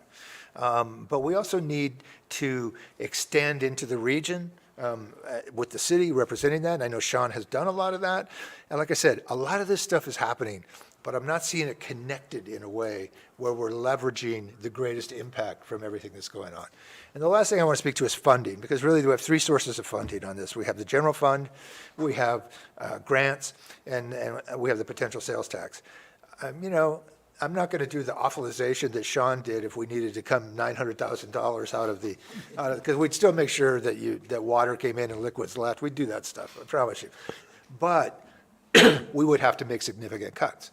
Anything that we did above and beyond, and you will see in our action plan that Sean is committed to the steps that can be taken now with the resources that exist. Beyond that, if we're using the general fund, because let me be clear, some version of this work needs to happen. Whether we get the money or wherever we get the money, this work is so critical, so important that it's got to happen. So if we depended upon the general fund to get grants and matching funds, anything that we took out of the general fund would mean that something else did not get funded, that we would be taking away from other programs, because we know that, because we have a really good budget that's really tight, and we can see that and understand that. So those are the 3 options. I do favor a sales tax. Our city, our history, we know our history. Our history has always done special taxes, and they've been approved. Somebody told me one time that one of the sidewalk ones was as high as 80% approval rate. So, our community cares, we understand each other, we talk to each other, and this is the top issue on everybody's mind. We can fight about lit signs downtown, but if you don't have a downtown, it doesn't matter. It is that critical, it is that important. So that's what we need to think about. I think that the sunset is absolutely spot on. I would also probably insist on annual reports and updates. You mentioned an annual action report that this council approved, that we can do that, but we've got to build out this system. We've got to engage, and I'm always nervous when they run out of the room, and that we've got to engage community-wide and enter this system capable, working with our community and working with everybody else. So I'll just leave it at that. Gary and Lou, thank you so much for your work on this and with the committee and for your comments tonight. And the rest of the table, the other side of the table. Yeah. Sean, what's our current sales tax? 8.375, And what's Grass Valley's? 8.5. Bringing us closer to that then.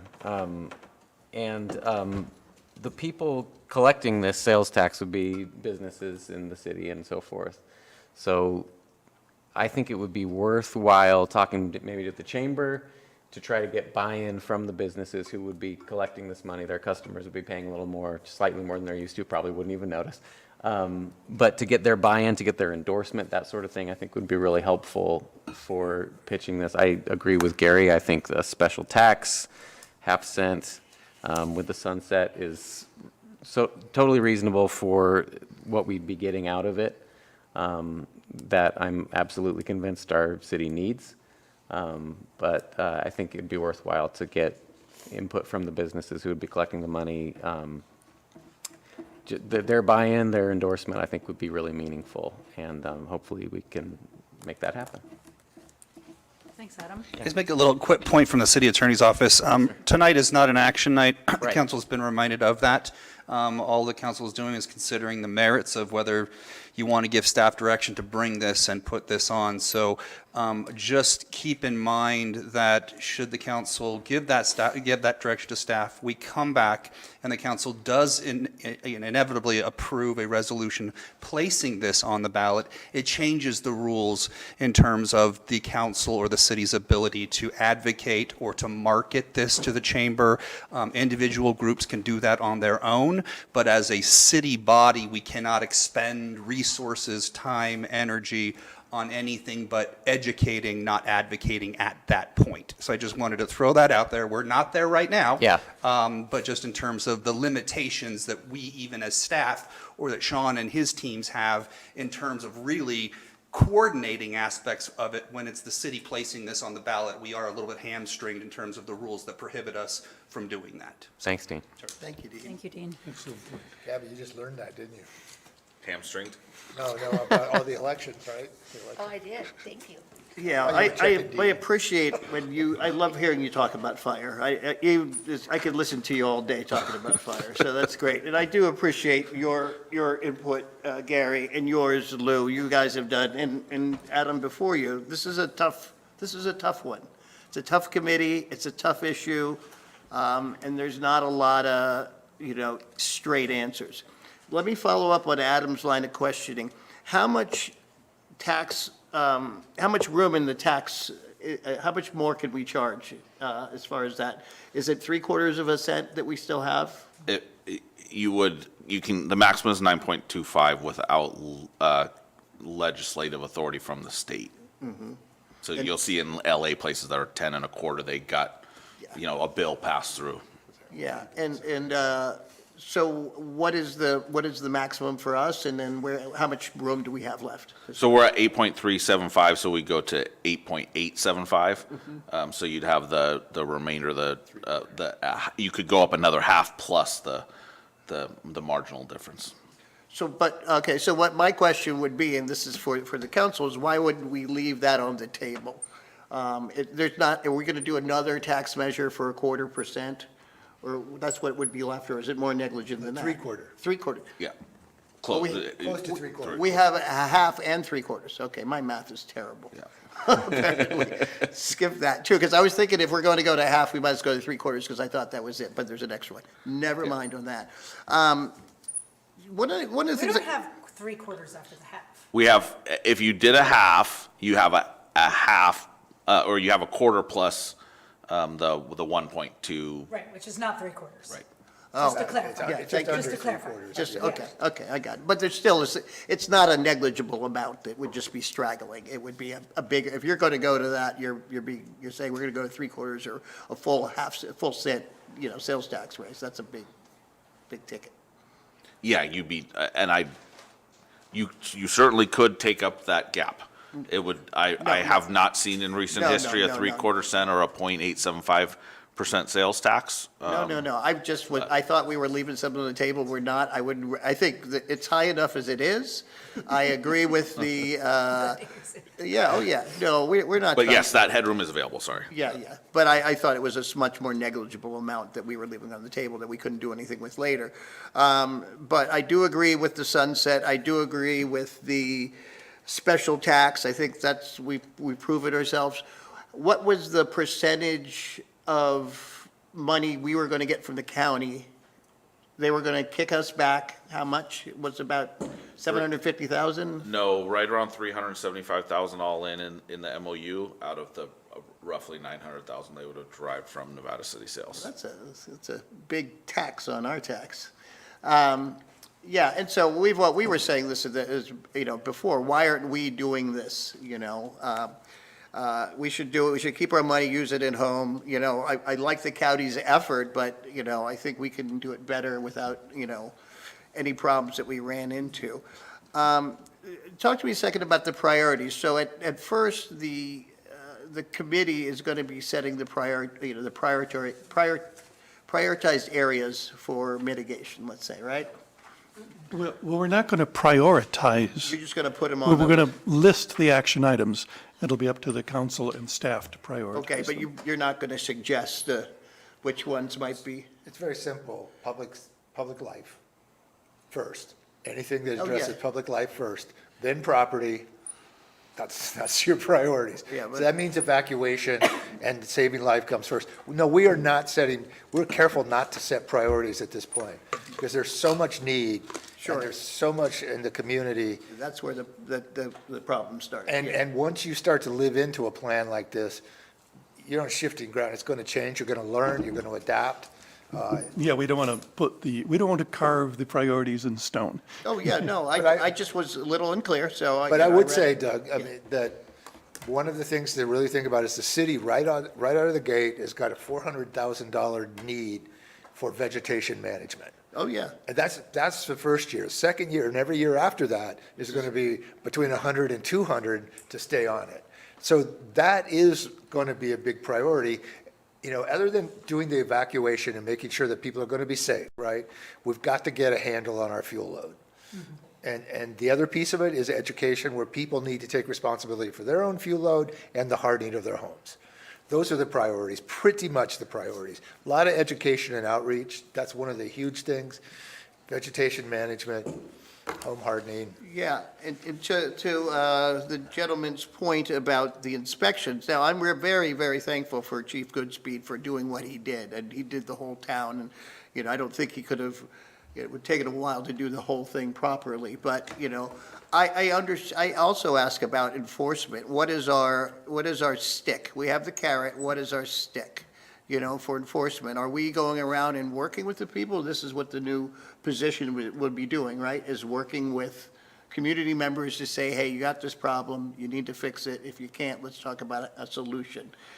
And That's in a nutshell. Essentially, you're looking for the opportunities for people to voluntarily comply, so that you don't have to do enforcement. And then when they can't or won't, identifying why. And where it's, I don't have the money, I can't afford it, I have access and functional needs challenges that prohibits me from being able to do it even though I want to, building programs that allow those people access to voluntarily comply, gets you the great majority of people. Along the way, we always have enforcement, and once that part's taken care of, enforcement's much easier because we've given every opportunity, every program, we've done everything we can to achieve volunteer compliance. We have micro grants, we have all of these things, and if you simply give something other than a thumbs up to to those compliance efforts, then enforcement is an opportunity we have. Doug, if I might, when we listen to the fire chief from Moraga, who is he's good. Amazing. I've actually worked with him, yeah. He's amazing. Oh, no. But what he said is that, the compliance is not about enforcement. It's about education. Sure. And he said in Moraga, nobody gets a citation for 60 days. Because, I mean, they're heavily staffed, they got a lot of money, of course. Yeah, yeah. But they do the inspection, they send out the violation, they check if there's no compliance, they contact the people, they learn what the problems are, they figure out solutions, they can find them contractors, they can get them grants. But at the end of 60 days, if they've just, blown them off, then you get the citation. Yeah. He said, except because it's Moraga, in case the houses are held by holding companies in Singapore, then he says, then you just send the violation notice and you watch it, and 10 days later, gardeners will show up and fix it. But he said, other than that, your entire goal with the enforcement plan is education. And, that's what we need to adapt to. And the other piece of it needs to be never ending. That's the piece. That's why we need the tax. It's why we need that, to resource ourselves adequately to protect our community. I think that if we could show how well we did with our sidewalk tax, and, that was successful, and, Measure M, Measure C, Measure Q, all those too. So one of the things I just want to point out, and you touched on this, Sean, is the Sierra Nevada Conservancy was so happy to hear from us, because they have not had any action from Nevada City. He was basically saying, come on, please write a grant. And so I'm really confident that we have Kevin Whitlock, who's an amazing forester, that if we do this right, which I know we will with all the good people involved, we will be able to get implementation dollars, no problem. I think they have a map and they prioritize certain areas, and we're a big glaring hole in their map. And so It's a common theme that's emerging with other agencies and organizations as well. about us. You're coming to the table, yay! Thank you, please. We've been wanna waiting- talk to We've us. been waiting for you. It's our job to Absolutely. help you and support you where you've been. Well, that's exactly the feeling we got. Wouldn't you say that's the way that they I say? met with them recently too, and yeah. they were very excited Oh, to be yeah. working It's with just Nevada City. I've never at seen a long last. grantor so excited to talk, usually they're kind of standoffish. So it was really positive on that too. One of the things I'd like to understand is when we're talking about vegetation management, and we have priority areas, obviously some of that is, because I envisioned that this would do a little bit on the trails, our trails, as far as maintaining our trails, as far as. Sugarloaf's pretty good. Sugarloaf and Hirschman Pond probably comprise a fair amount of the vegetation management budget. Yeah, they do. Well, have you started doing that grant for Sugarloaf yet? For the trail creation, we have the grant. Exactly.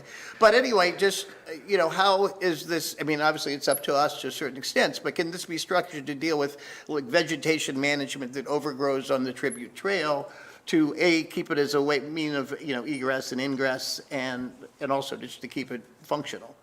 That's included in that, the maintenance of publicly owned or the areas that we're responsible. Those 440 acres include all of our trails. They include all of 50 feet from the center line of all of our roads. So you include the slopes of, up to private property, because that's still the right of way, right-of-way.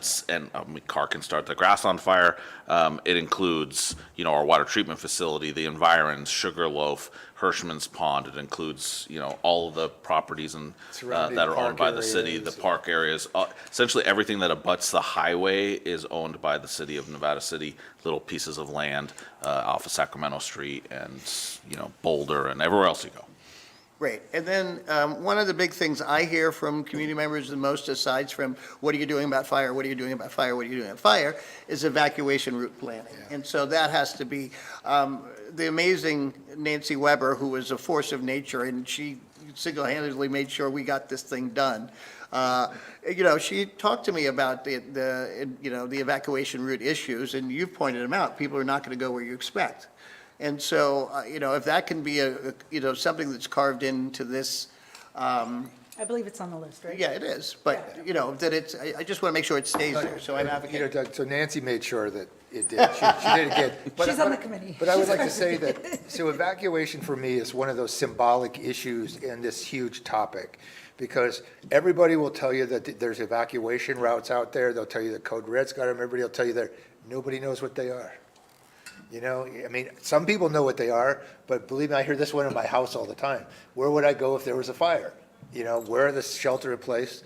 How do I get out of here? And though that information is out there, it is dispersed in a way that people do not have ready access to it. Sure. And like Sean says, even if you practice it, people are still going to behave like people. You know, I'm still looking for my evacuation zone when there's a fire, you know? And Yeah, I'm yeah. like, okay, where is it? You know, it's on our refrigerator, and I still But, takes but me. that's the kind of education that Yeah. we've got to do. I'm, We've got to you know, do. I'm somebody who needs to be educated, obviously.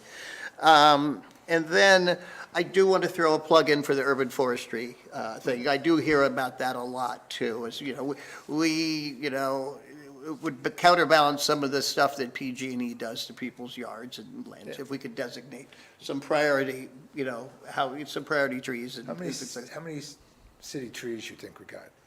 1 million. City trees, 10,000? not that many, but it's a high number for a city with, 35 miles of, Yeah, of 'cause it's mostly- roadways. It's Yeah, mostly trees. Those are city trees. absolutely. Yeah. Yeah. And that's dwarfed by private property trees that are adjacent to the right Yeah, of I way. still think that that goes hand in hand with it's not as high Absolutely. a priority. It's just one of the things I'm going to advocate for. And I think that's it for me. All right. Thanks so much, Doug. You're welcome. I'm not going to add too much more. I just think, it's important to note that we've had a clear mandate from the community that we need to reduce wildfire risk in the city, and it's our obligation to find a solution to that. Sean and I were talking earlier today, and I really agree that matching the community's desire to see this work done to their desire to fund it is the way to move forward. I love that. So with that, I think we've provided direction. I also support the special tax. I think transparency is really important. That's part of who we are. I also support this going on the March ballot as opposed to any other. Hear, hear. And what else? Is there any other additional direction that you might need from Back us? next meeting with the plan. Is that plan going to include a proposed sunset? Yeah, if that's your direction tonight, so the easiest would be sales tax, what I'm hearing, to wrap it back around, special sales tax at 0.5%, matching the $900,000 of need, with a 5-year sunset and oversight. Is that the case? Special tax, yeah, Yes, in March. March. In March. Yeah, I think we're all in agreement with that. And keep in mind, council, what you'll see coming back in terms of, and if you get questions from your constituents, while the special tax obviously has to delineate or earmark the general use of, a specific use of those funds, you're not going to see something come back in terms of the resolution or the ordinance saying, this work on 123 South Street is going to happen between this block and that block. No. It is going to be purposefully, but strategically, I wouldn't say generic, because I don't want to use that term, but Vague. you are going to have these umbrella type of expenses that there is some wiggle room, and that's the function of your city management, finance, as well as the oversight committee to make sure that they're fitting within those larger Art in areas. crafting the ordinance as well.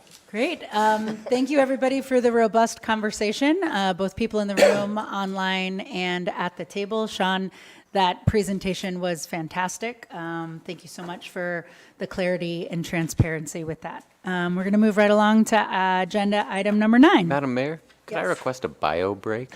Yes, let's take 5 minutes to bio. Bye,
Go ahead and read agenda item number 9, consideration of approval of grant writing service requests for proposal, RFP, award to California Consulting, Inc., and authorize the city manager, Mr. Sean Grayson, to negotiate final rates and execute any related documents. We are going to get a presentation by Steve, our interim assistant city manager. Take it away, Steve. Have we got Steve with us? He was there earlier. I saw his smiling face. Steve, are you there? There he is. There he is. Yeah, there he is. Our favorite assistant city manager. Hello, sir. Tell us what you got for Our us only today. one, but Absolutely. Good evening, Honorable Mayor and members of the City Council. For your consideration this evening is the approval of grant writing services request for proposal for California Consulting Incorporated and an authorization for the city manager to negotiate final rates and execute any related documents. So in summary, the City Council and the City of Nevada as a whole continues its practice of taking advantage of granting opportunities to support its operations, programs, and capital improvement projects, with major funding sources coming from the federal government, the state government, local agencies, and even private organizations. So last City Council meeting, the City Council approved a grant management policy because of its past practice. But now we want to further enhance our potential grant opportunities, and as such, we issued this RFP on August 1st of 2023 in compliance with the Nevada City Municipal Code. The RFP was posted on the city's website and some other websites, and we did receive 8 proposals from various grant writing firms. The proposal evaluation committee consisted of myself, the city's accounting technician, and a member of the city council with professional grant writing experience. The criteria that was used to evaluate the proposals included the completeness of the response, technical criteria, qualifications of each proposer, their experience, their cost and fee structure, and ultimately their ability to meet the needs of the city. So based upon all of that criteria, the evaluation committee is recommending California Consulting for consideration based upon their ultimate and overall ranking. The reason we're recommending California Consulting is, again, due to their qualifications, but also their experience in obtaining not only federal grants, but their substantial and proven experience in securing various state of California grants, and their proposed cost and fee structure. Staff believes that these factors do make California Consulting the most cost beneficial choice for the city amongst all 8 proposers. So we did try to summarize the cost and fee structures for the 8 proposals, and we had a little bit of difficulty because some of the proposals provided, a monthly rate or an hourly rate that we could extrapolate if they provided hours, but in a lot of ways, it was hard to determine. So attached to your staff report is their actual cost or fee proposals, because we didn't want to make any assumptions and we didn't want to misrepresent anything in their proposals, just to make that very clear. Above and beyond recommending California Consulting for our primary grant writing consultant, staff would also like to separately award some on-call contracts to one or more of the additional proposers that responded to the RFP, where they might have some specialized grant services that are where they have unique expertise. So like emergency management, public safety type grants, things of that nature. So at this point in time, the evaluation committee is considering Focus Point Emergency Management for specialized public safety and emergency preparedness grants as an on-call firm, and REY Engineers for specialized engineering and water, wastewater related grants, if need be. These on-call contracts would be entered into based on negotiated fees, based on hourly rates as proposed in their respective proposals, or on an agreed time and materials basis, subject to the city manager's purchasing authority or city council approval. So there is funding available in the fiscal year 23-24 adopted budget to cover the cost of an annual agreement with California Consulting. And, any future years with California Consulting or any other firm would be included in subsequent operating budgets to cover the entire term of the agreement, whatever that may look like. Thank you. And with that this evening, staff requests that you approve the contract award for California Consulting and authorize the city manager to execute any related documents. And with that, I will answer any questions you may have. In addition, I also have Steve Samuelian. I hope I'm pronouncing his name right. He's the CEO with California Consulting, and he has additional staff on Zoom as well to address any questions that the council may have that I may not be able to answer. And that concludes my presentation. Thank you. Thank you so much, Steve, and welcome Steve and a company from California Consulting. We'll take it to public comment first, and then we'll come back to the table for any questions or comments. You were going to comment? Any public comment in the room? All right, and what about online, Gabby? If you'd like to comment, please raise your hand. We do not. All right, and back to the table. Questions, comments, concerns? Go, me. I thought you guys were going to go first. I mean, Yeah, I'll go. Gary, go first. Yeah, I'll go. Yeah, so I assume we checked references. Yeah. Okay. Because I want to make sure grants get written. I think my concern is that I've been in this situation before, and I can find grants, but what I think we're hiring here is a grant writer and people to prepare the grants, and I want to make sure that's what happens. That's my only concern. Thank you, Gary. Doug, what you got? First of all, I was really happy to be involved in reading all hundreds of pages of these things, but my company prepares these and we go out with these, so it's sort of similar to that.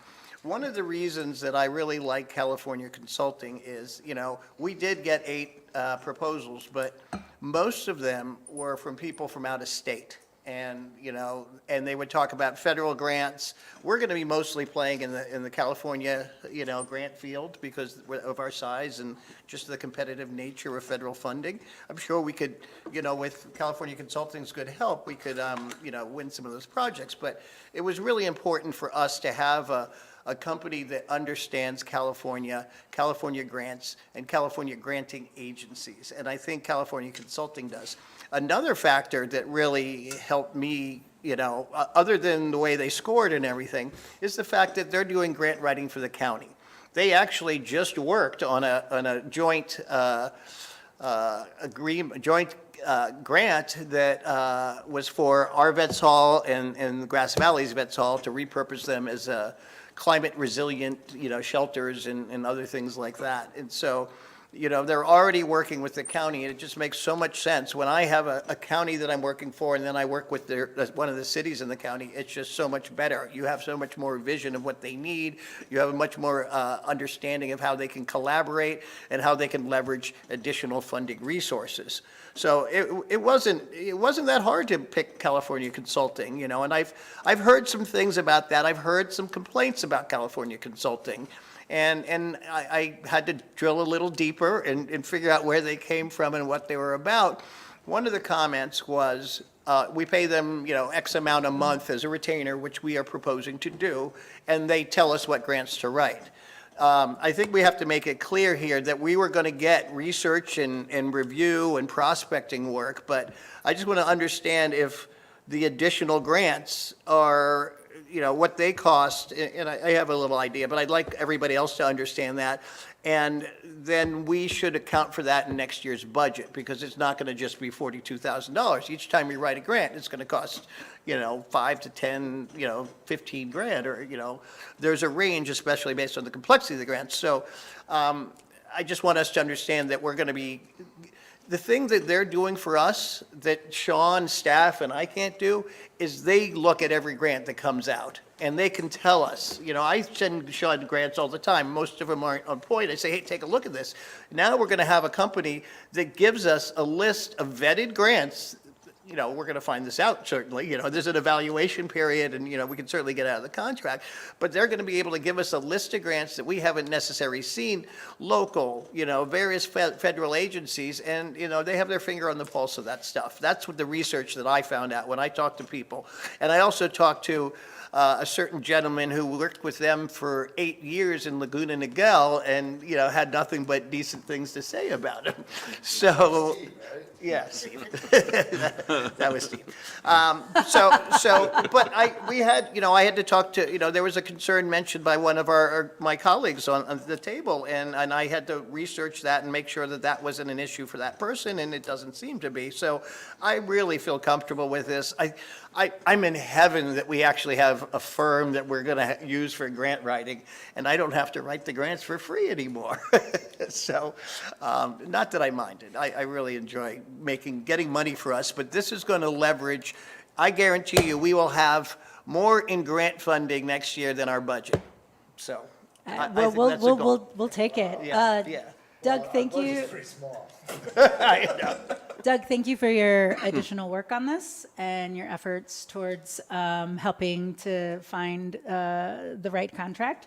Thank you so much. I appreciate that. Thank you. Yeah, for sure. Anything else at the table? Lou, Adam? No new comments. All right. Well, with that, I am going to look for a motion to approve the contract award and authorize the city manager to negotiate rates and execute and related documents. So moved. Do we want me to read? No. No, It's a we don't second. need it. All right, and I'm looking for a second. Second. Great, we've got a motion and a second. Gabby, can we get a roll call, please? Councilmember Cece? Yes. Councilmember Klein? Yes. Councilmember Fleming? Oh, yes. Vice Mayor Peterson? Yes. And Mayor Fernandez? Absolutely. Motion carries 5-0. Excellent. Steve, and all those at California Consulting, thank you so much. Welcome aboard. We look forward to working with you. Nice work. Thank you. Nice work. Nice work, team. Good night. Bye, Steve. Good to see you, Steve. Good to see you as well. Thank you. All right, so it was 1 week ago that we met. We're looking for a city manager's report and council member report backs. I'm sure there's going to be so much to report in this last week, right? I have two brief things. Well, I'm never brief, but happy birthday to my wife next week. My wife of 26 years, Vanessa. She grew up in the Bay Area, but came to Nevada City her sophomore year of high school. That's where we met at Nevada Union. Snagged her. Our first date was at the Vets Hall for a fireman's ball. No way. So almost 27 years later, we're right back where we started to raise our 7 kids. So happy birthday, dear, and thank you to Nevada City for bringing us back home. For those that are watching at home, did you know that we have a transportation museum in Nevada City? It is home of the Narrow Gauge Railroad Museum. It's actually city-owned property that the Historical Society is running, and even more cool is that due to the hard work of that group, those trains actually run. This Sunday is the last second Sunday steam up. It's October 8th from 10 a.m. to 3 p.m. Live music, food, fun, and you can ride the actual train, which is pretty amazing. Ride it down the tracks all the way to the Northern Queen there. So, yeah, just in a circle. So check out the city or the Railroad Museum social media for that. And that's all I have for you this evening, Madam Mayor. Thank you very much, sir. Council member report backs. Anyone have anything to report? I'm just going to mention upcoming meetings before our next meeting. I've got the ERC tomorrow morning. That's in Grass Valley at 7:30 in the morning. It's a public meeting. I'll see everybody there. Get you home. Yeah, I might just drive straight there and sleep in the parking lot. We've got Vibrancy on October 11th. You always laugh at towards the end because you're just like, I'm getting out of here. October 11th, 5:30 in this room. We'll do Vibrancy. Me and the mayor and all of our vibrant buddies. And then Lou and I have Solid Waste which is vibrant in its own way, on October 12th. That's at 1:30, I believe, at the Root Center someplace. We'll figure that out by the 12th. And then my colleague Doug and I we've got our Parks meeting on the 13th at 4, I believe, in this room. 5:30? 5:30 or 4? I have 4 o'clock written down. Okay. And that's what I got. Those are the meetings I'm looking forward to. Thank you, Madam Mayor. Excellent. Thank you so much, Councilmember Klein. With a C. With a C. It is with a K after all that. Right. Apologies for that. Splitting hairs. I've got all the Cs in the room. That's funny.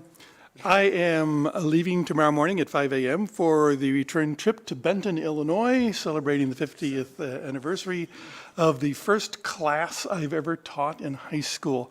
And I just found out today that the students that I taught established a summer musical theater, and it is still going 45 years later. Wow.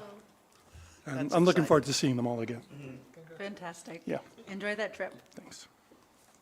I do think that my teaching high school was the most valuable thing I've done.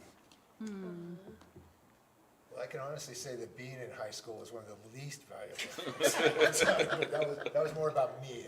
I'm sure if I had teachers of your quality, that would not have been the case. I'll fire all the time.